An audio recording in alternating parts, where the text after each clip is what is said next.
Storage का बहुत issue है भाई इस फ़ोन पे। देखते हैं इसमें कोई कम, बिकॉज हमको वीडियो वैसे भी इतनी हाई डेफिनेशन क्यों चाहिए। ऐसे ऑप्शन होना चाहिए कि विजुअल सिर्फ लाइक 480dp पे रिकॉर्ड हो जाए, साउंड होनी चाहिए ना वीडियो में। तुमको मुझे देख के क्या करना है मैं कोई डांस थोड़ी कर रहा हूँ यहाँ पे अब इसको रेडियो की तरह ही सुनो, क्या इसमें क्या है, बस थोड़ा वो देख ले, रेफरेंस के लिए सही है, दिख रही है फोटो। तो मैं उसकी बात कर रहा था, तो मैंने ये एक्सपेरिमेंट किया था कि तुम कोई ऐसे फिजिक्स का क्वेश्चन रात को याद करके सो जाओ। याद करके कि मतलब तुम उसके बारे में सोच भी लो थोड़ा सा कि अच्छा ऐसे भी हो सकता है, ऐसे भी हो सकता है, अच्छा ये लॉज होता है, ये सब बेसिकली सारा डेटा अपने दिमाग को दे दो, ठीक है, और सो जाओ। तो तुम्हारा दिमाग काम करता रहता है उसके ऊपर वो तभी होगा जब तुम दिल से चाहोगे थोड़ा सा, समझ रहे हो। तो उसके लिए तुमको उसको थोड़ा सा एनर्जी देनी पड़ती है। लाइक तुम मान लो कि बस तुमको दिल से चाहिए ये चीज, ठीक है। और ये एक्चुअल में सक्सेसफुल हुआ है मेरे साथ। तो उस टाइम से मुझे ये तो समझ में आ गया था कि जनरली ये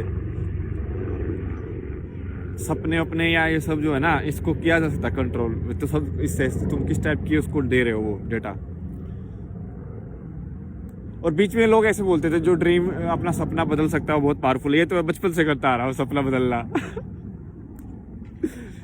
जो मैं लाइक थोड़ा वैसे वाली लाइक डिप्रेशन और ये सब से गुजर रहा था उस टाइम पे मेरे को ड्रीम में बहुत ही अलग सिचुएशन में होता था। मुझे ऐसा होता था कि मैं ड्रीम के अंदर में हूँ, ऐसे बहुत सारे लूप में फंस गया हूँ मैं। मतलब ड्रीम में नहीं फंसा हूँ, ड्रीम के लूप में फंस गया हूँ कि अब मुझे समझ बाहर ही नहीं निकल पाऊंगा अब मैं अनड्रीम में। इट्स लाइक कि ब्रेन इतना इंडिपेंडेंट हो गया है कि अब वो बाकी जो भी सिस्टम है उसको उठने ही नहीं देगा।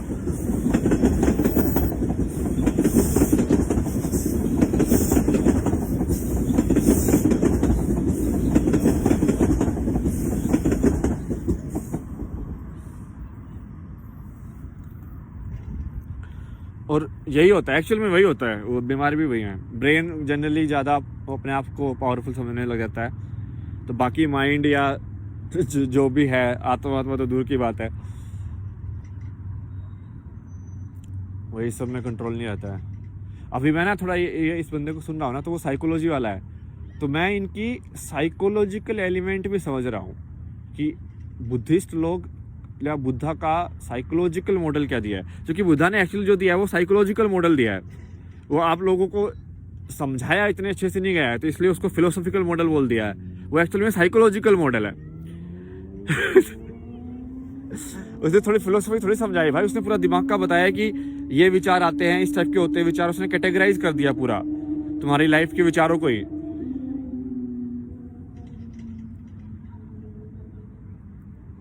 तो उसको भी साइकोलॉजिकल उसका जो मॉडल है उसको समझने की जरूरत है। और एक लेवल पे सब कुछ साइकोलॉजिकल मॉडल के रूप में भी समझा जा सकता है। प्रकृति में जो भी है वो तो बस इन्फिनिटी को नहीं समझ पाओगे, जो आखिरी वो एंड है उसका, तो वही दिक्कत है बस। बाकी वो उसके लिए तुमको फिर फेथ वाली जंप चाहिए, तो लाइक तुम वहां तक तो पहुंच जाओगे कि हाँ मैं डाउट पे आ गया, मुझे ये तो पता चल गया कि कुछ भी सच नहीं है, लेकिन अब सच क्या है तो एक ये मेथड है ना, रमना महर्षि का जो मेथड है कि नीति नीति, या कृष्णमूर्ति का भी यही मेथड है। कृष्णमूर्ति की बात तुम गौर से सुनना, वो क्या बोलता है कि focus on what it is not and keep focusing on what it is not. And वो खुद भी वही करता है। इसलिए उसने जब वो दूसरों, इसलिए उसकी एडवाइस हमेशा नेगेटिव होती थी लोगों के।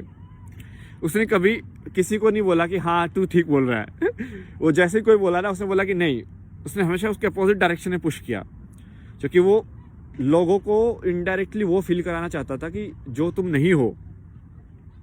लाइक मान लो कुछ बोले कि तुम ये घास हो क्या, नहीं हो, तुम ये आकाश हो क्या, नहीं हो, तुम बादल हो, नहीं हो, तुम हेलीकॉप्टर हो, नहीं हो, तुम ये फ्लूट हो, नहीं हो, तो ऐसे ऐसे तुम नहीं हो। और फिर तुम विचारों के अंदर चले जाओ थोड़े टाइम के बाद।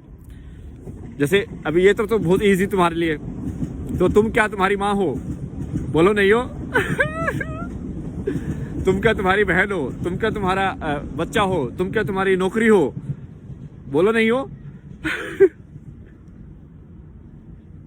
जो कि बहुत सारे लोगों के लिए बोलना बहुत मुश्किल हो जाएगा कि मैं डिजाइनर नहीं हूँ। वो डिजाइनर ही बन गए भाई, समझ रहे हो? उन्होंने अपनी पहचान ही वो बना ली है। इंसान नहीं बनना उनको, डिजाइनर बनना है अब। इट्स लाइक आर्टिस्ट बनने में फंस जाए। अब उसको इंसान बनने में कोई इंटरेस्ट नहीं है, अब उसको बस आर्टिस्ट बनने में इंटरेस्ट है। भाई ये आइडेंटिटीज ऐसे थोड़ी ना फंसानी होती है तुमको। तो ऐसे नेति करके काटते जाओ और लास्ट में आ जाएगा। बस इससे क्या होगा पता क्या? फाइनली क्या होगा? सब कट जाएगा। तुम बैठ के सोचोगे यार फिर सब कुछ है तो है क्या?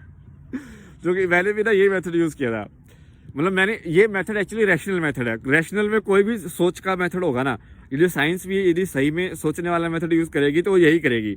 वो एलिमिनेट करेगी कि ये नहीं हो सकता, ये नहीं हो सकता, ये नहीं हो सकता, ये नहीं हो सकता, ये नहीं हो सकता। ठीक है?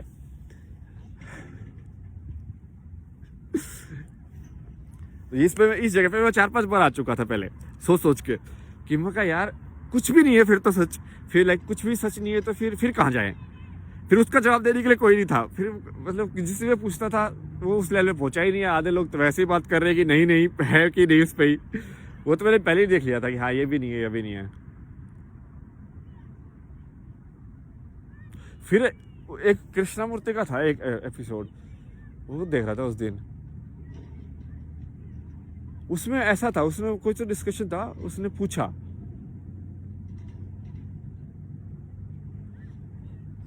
कि जैसे बुद्धिस्ट लोग हैं या हिंदू लोग हैं जो भी है, वो बोलते हैं कि भाई तुम धीरे धीरे नहीं है, जैसे नहीं करके जाओ कि मैं तुम ये नहीं हो, तुम ये नहीं हो, तुम ये नहीं हो, और फिर धीरे धीरे करके और वहां तक पहुंचो और फिर धीरे धीरे सफाई करो बेसिकली दिमाग की, और फाइनली तुम सच तक पहुंच जाओगे। वो बोला कि यार इस सब की जरूरत क्या है?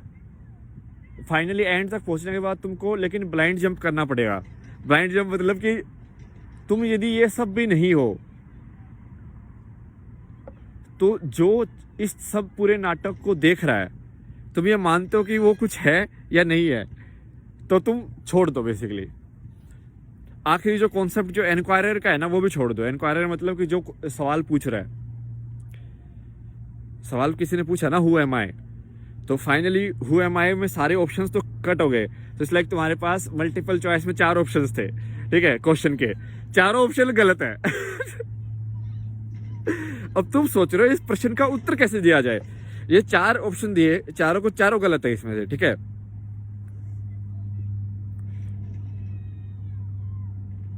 तो तुम क्या करोगे? तुम उस प्रश्न को ही काट दो फाइनली। और उस प्रश्न को ही काटने का मतलब होता है, ये सेल्फ डिस्ट्रक्ट बोलते हैं इसको, ठीक है।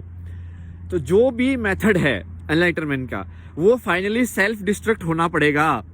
यदि तुम भक्ति मार्ग से भी गए हो तो एक मोमेंट ऐसा आएगा जब कृष्णा तुमसे पूछेगा कि तुमको तुम चाहिए कि तुमको कृष्णा चाहिए, और तुमको सही जवाब देना पड़ेगा उसको अपने दिमाग के अंदर।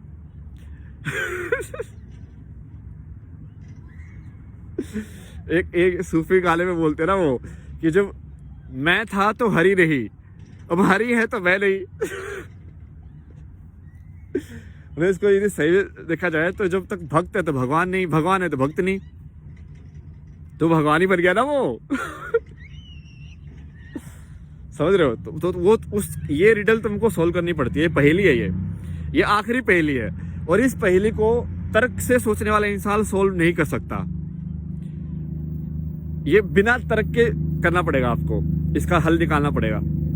बट जो यदि इंसान ईमानदार है तो उसको इसका हल सीधा दिख जाएगा। वो बोला कि वो सीधा एक चॉइस ले लेगा, वो बोलेगा कि ठीक है, हाँ समझ गया मैं। तो यही है, बताया आपको बहुत कुछ। अरे और कुछ नया स्टाइल ट्राई करते हैं इसके अंदर। तो उसके बाद ना वो ये कपड़ा थोड़ा छोटा है, लंबा कपड़ा मिलेगा ना तो वो जो निकालते हैं ना ऐसे पगडंडी स्टेप का अलग अलग, उसमें भी डिजाइन बना सकते हैं। कहाँ से निकाले, कैसे निकाले, लाइक तुम पीछे भी छोड़ सकते हो, ऊपर भी निकाल सकते हो उसको कपड़ा। लेकिन उसके लिए नया होना चाहिए। पुराने कपड़े में उतना वो टेंसाइल स्ट्रेंथ नहीं रहेगी, खड़ा नहीं हो पाएगा ना वो। इसलिए नए से ज्यादा बनते हैं ऐसे ये पगड़ी और ये सब लोग ना। पुराने में वो थोड़ा सा वैसे बन जाता फिर। लाइन लाइन सी, क्या ज्योमेट्री है यार इसकी भी। पगड़ी बनाना इज लाइक एक्चुअली में एक शेप बनाना जो सेल्फ सस्टेनिंग है ऐसे, क्योंकि कई बार वो पगड़ी को निकाल के रख भी देता है और वो वैसी की वैसी रहती है। तो सोचो कि अपने आप में ऐसा बांधा जा सकता है कपड़े को कि वो शेप पे ही रहे अब और बिना गांठ के, बिना एक्चुअली में बांधे, मतलब वो खुल भी जाएगी। दिमाग तो खतरनाक है यार सही में भारत के लोगों के। एक्सपेरिमेंट करो, सारे सब सच निकलेगा भाई अब। ठीक है, चलो मिलते हैं, बाय बाय।